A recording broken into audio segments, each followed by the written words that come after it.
அம்பாவை கொச்சாத்தினாள் தீங்கின்றாம் திங்களும் மறைப்பேரோ ஓங்கு வேறும் செல்வரோடு கழுகலா ஓங்கானை போதில் போர் வண்டெங்கள் படுப்பா தேங்காதே புக்கிரித்து சீத்தவரை பத்தி வாங்க புடம் நிறைக்கும் வள்ளம் வேறும் பசுக்கள் நீங்காத செல்வம் நிறந்தேரோ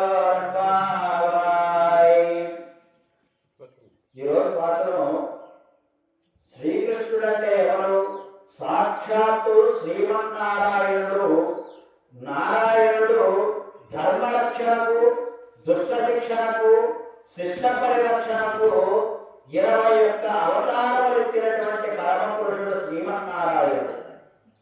అందులో 10 అవతారాలు సుప్రసిద్ధమైనటువంటి అవతారాలలో తొలి మత్స్య కూర్మ వరాహ అవతారాలు జంతు సంబంధమైనటువంటి అవతారాలైతే, తొలి సంపూర్ణ మానుష అవతారం, మొట్టమొదటి మానుష అవతారం అయితే మోహిని అవతారం. అయితే మోహిని అవతారం ఎత్తిన అది పరిమితికి మాత్రమే ప్రయోజనం. తొలిసారి సంపూర్ణ మానుష అవతారం మోహిని అవతారం, అది పరిమిత ప్రయోజనంతో ఎత్తినటువంటి అవతారం. కానీ ఒక పరమ ప్రయోజనమైతో ఎత్తినటువంటి తొలి మానుష అవతారం వామన అవతారం.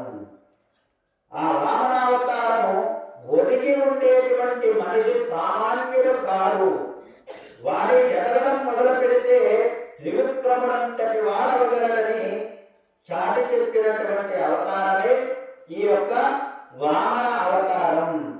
మనిషి ఎదుగుదలకు ఆకాశమే హత్తని చాటి చెప్పినటువంటి గొప్ప అవతారం వామన అవతారం. అందుకే అవతారాన్ని ఆండాల తల్లి ఈ భాషలో ప్రస్తావించింది. ఇందులో రాక్షసరాజు బలిచక్రవర్తిని 3 అడుగుల నేల కోరి పాతాళానికి అనగదొక్కినటువంటి బలిచక్రవర్తిని పాతాళానికి అనగదొక్కినటువంటి ఆ శ్రీమన్నారాయణుడైనటువంటి వామనుడి పాదాలను కీర్తిస్తాము. అందువల్ల దేశం సుభిక్షంగా ఉంటుంది, సకాలంలో వానలు కురుస్తాయి. వామనుడు త్రివిక్రమ స్ఫూర్తితో ఆకాశమంత ఎత్తుకు ఎదిగినట్లుగా మన పంట చేలు కూడా బాగా చెయ్యెత్తున పెరిగి పంటలు బాగా పండుతాయి. చెరువులు, కుంటలు, నదులు జల సమృద్ధితో కలకలలాడుతాయి. ఆ నీటిలోని చేపల పైకి ఎగురుతూ ఆనందంగా ఆడుకుంటాయి.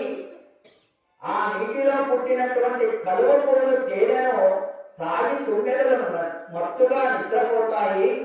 పచ్చగడ్డి బాగా తిని పుష్టిగా తయారైనటువంటి ఆవుల పొదుగు నుండి ముట్టుకోగానే బిందెల కొద్ది పాలును ధారాళంగా ఇస్తాయి అని చెప్పి గోదాదేవి చెబుతోంది.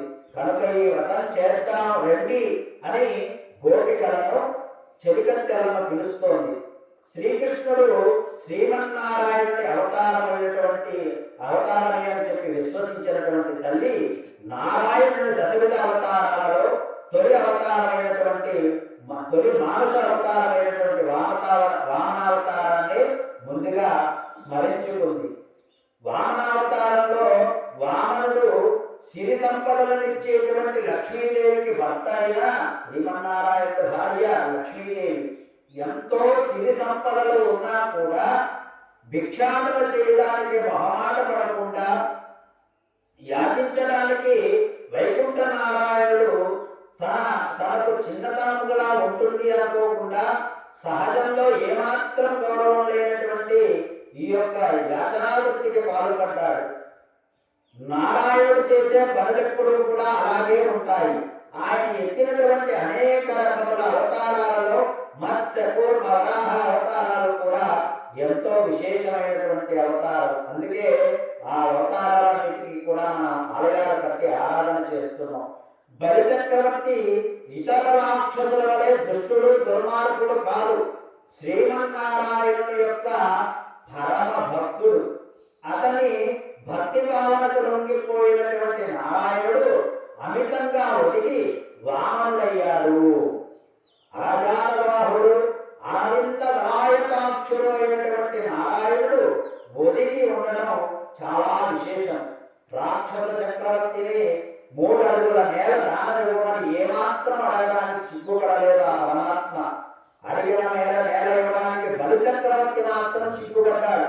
నా స్థాయి ఏమిటి, నీవు కోరినటువంటి కోరిక ఏమిటి, నీకు కావాలంటే ఎంతో విశేషమైనటువంటి రాజ్యాలు, ధన కనక వస్తు వాహనాలు, అమ్మాయిలు, మణిమయ ఆభరణాలు వంటి పెద్ద పెద్ద కోరికలన్నీ కూడా కోరుకోమన్నాడట.